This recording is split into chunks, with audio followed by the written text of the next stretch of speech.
So it's been about 2 years now since the Galaxy Tab S8 series was released, and we've had quite a few more large tablet options now. So is the Galaxy Tab S8 Plus still worth it in 2024? Well, let's talk about it.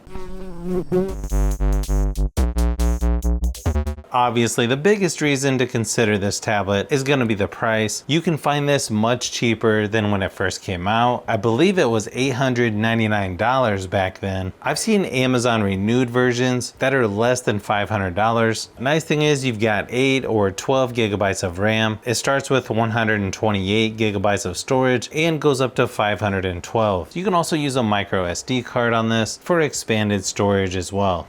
Now, 2 years ago when this came out, you had to go up to this Plus version to get an AMOLED display, but obviously now you can get the smaller Tab S9 that also has an AMOLED display, where the regular Tab S8 back then was LCD. In my opinion, it's still one of the better looking displays on a tablet, even in 2024. At 12.4 inches, it's also up to 120 Hz refresh rate with 1752 by 2800 resolution. So obviously a larger screen like this is great for watching movies, TV shows, playing games, or just browsing online. It definitely feels nicer with the darker or deeper blacks when compared to some of the other tablets out there, and it's definitely a step up from the regular or smaller Tab S8. There's actually a lot of similarities between this, the previous Tab S7 Plus, and the newer Tab S9 Plus as far as size and what it looks like. Again, just really nice screen quality even when compared to some of the newer tablets. When it comes to battery life, obviously there's a lot of variables, but in my experience, this one has been pretty good, lasting over 7 hours in my battery drain test, and that's at 100% screen brightness, so a little better than some of the other tablets that I've tested. Keep in mind, you can get about double the battery life with mixed usage, even longer if you turn the screen brightness down, and it also has up to 45 watt fast charging. To me, one of the best parts of this tablet is it comes with the S Pen, which really hasn't changed much on the newer models, which is great for drawing, taking notes, just moving around the software. The new Apple Pencil Pro that just came out is a nice upgrade for iPad fans, but for me, it's still tough to beat the S Pen on Samsung tablets.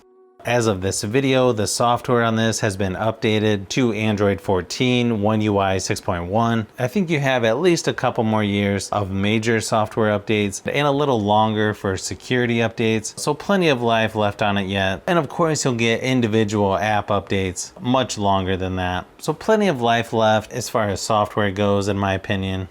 Now, similar to other Samsung products, you've got the taskbar down at the bottom, which is nice to switch between apps. You also have Samsung DeX on here to be a little more productive, and you have the classic or new version to choose from. It also has video out, so you can connect this to a projector, external monitor, or TV using an HDMI adapter, which I feel like is always nice to have when traveling. I also like that you have the fingerprint scanner right on the front of the display instead of on the power button like the S9 FE series. I just feel like it's a little easier to use than when it's on the power button, like on the new S9 FE series.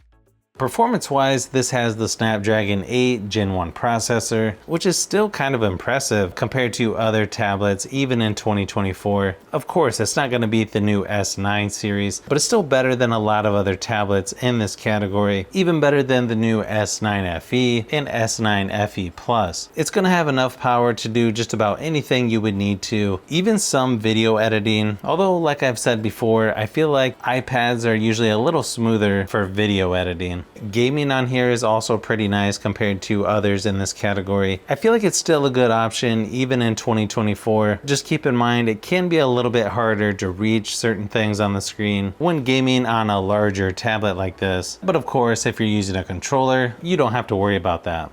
Now you've got 2 speakers on each side, and they still sound pretty good, especially once you turn on Dolby Atmos. I don't think these are going to beat the newer Tab S9 or S9 FE or S9 Plus, but the sound is still pretty good overall in my opinion. Here's a quick sample just to give you an idea of what it sounds like. But I've known you too long, it hurts to watch your blue eyes fade to gray as you fade away. But I've known you too long, it hurts to watch your blue eyes fade to gray as you fade away.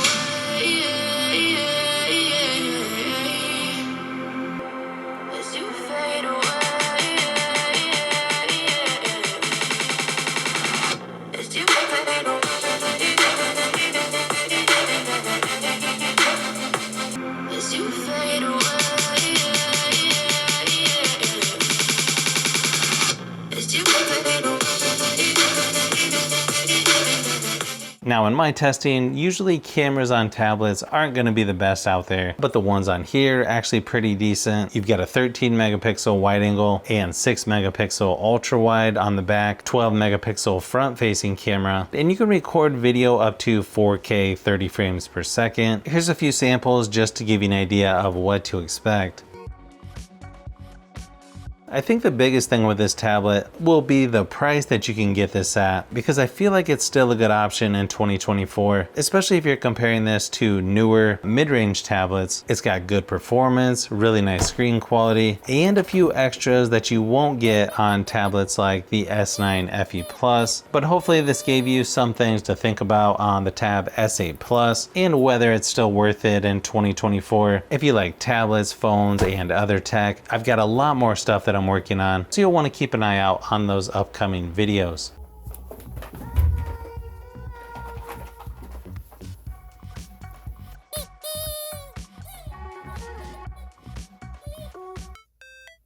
So if you've made it this far into the video, you may want to say thanks by subscribing, and don't forget to give a thumbs up if this video was helpful. This is Brian from Fishbee Productions. Thanks for watching, and I'll see you on the next one.